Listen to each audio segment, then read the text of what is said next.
Hello बच्चों, welcome to पीडब्ल्यूसी। चलिए यहाँ पे अपन इस क्वेश्चन को देखते हैं। क्वेश्चन क्या बोल रहा है? Simply a ball is thrown vertically upwards with a velocity 49 metre per second. Calculate. First में बोल रहा था maximum height to which it rises. Second में बोल रहा था total time it takes to return to the surface of the earth. Alright, तो यहाँ पे अपन इस सिचुएशन को विजुअलाइज करते हैं पहले। सिचुएशन में सिंपली क्या है, देखो, मान लो ये कोई सर्फेस ऑफ द अर्थ है और यहाँ से अपन ने एक बॉल को इस तरीके से थ्रो करा है ऊपर की तरफ। बॉल को अपन ने थ्रो करा है with a velocity 49 metre per second. थोड़े टाइम के बाद क्या होगा, ये बॉल ऐसे ऊपर जाएगी, फिर एक पॉइंट के बाद ये रुक जाएगी और फिर उसके बाद इट विल रिटर्न बैक। ठीक है, रिटर्न बैक हो जाएगी। ये जो हाइट इसने अचीव करी है, इसको लेट से मैं एच बोल देता हूँ। इसको मैंने एच बोल दिया। ठीक है, तो ये अपन को कैलकुलेट करनी है। इसमें दो चीज़ें, पहले तो अपन को मैक्सिमम हाइट निकालना है, उसके बाद अपन को टाइम निकालना है टोटल, कि उसको ऊपर से नीचे से ऊपर जाने में और ऊपर से नीचे आने में कितना टाइम लगेगा, वो टोटल टाइम निकालना है। तो यहाँ पे जो जो क्वेश्चन में गिवन है वो तो अपन लिख ही देते पहले। सबसे पहले इसमें गिवन है अपन को इनिशियल वेलोसिटी, जिसको अपन यूजर नोट करते हैं, दैट इज 49 मीटर्स पर सेकेंड।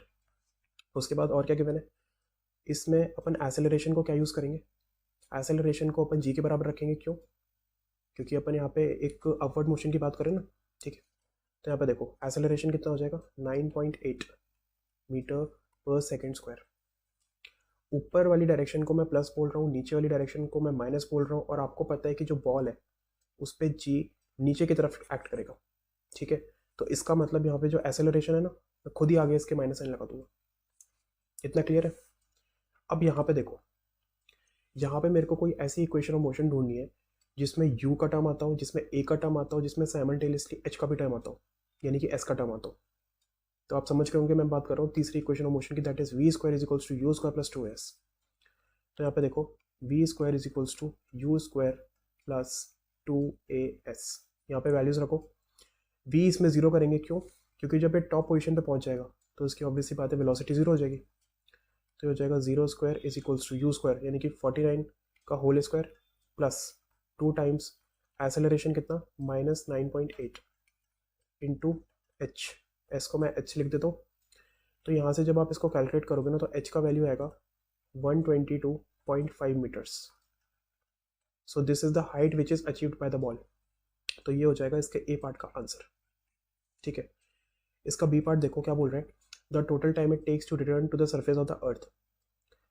अच्छा, आप मेरे को बताओ, इसको आप दो टाइम में स्प्लिट कर सकते हो? बिल्कुल कर सकते हैं। Time of ascent and time of descent. Ascent का मतलब होता है ऊपर चढ़ना, और डिसेंट का मतलब होता है ऊपर से नीचे आना। ठीक है, तो टोटल टाइम मैं क्या लिख सकता हूँ यहाँ पे, total time is equals to time of ascent plus time of descent. By symmetry अपन कह सकते हैं कि जितना टाइम उसको नीचे से ऊपर जाने में लगेगा उतना ही टाइम उसको ऊपर से नीचे आने में लगेगा, तो दोनों बराबर होंगे। तो इसको एक तरह से मैं कह सकता हूँ 2 times of time of accent.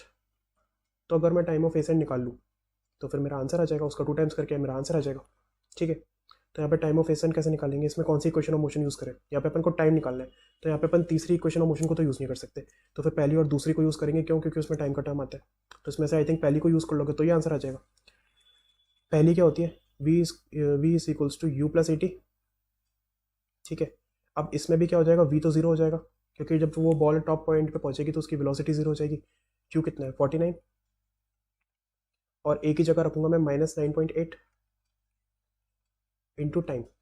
तो यहाँ से जब आप टाइम का वैल्यू निकालोगे तो 49 डिवाइड बाई 9.8 कितना होता है, 5।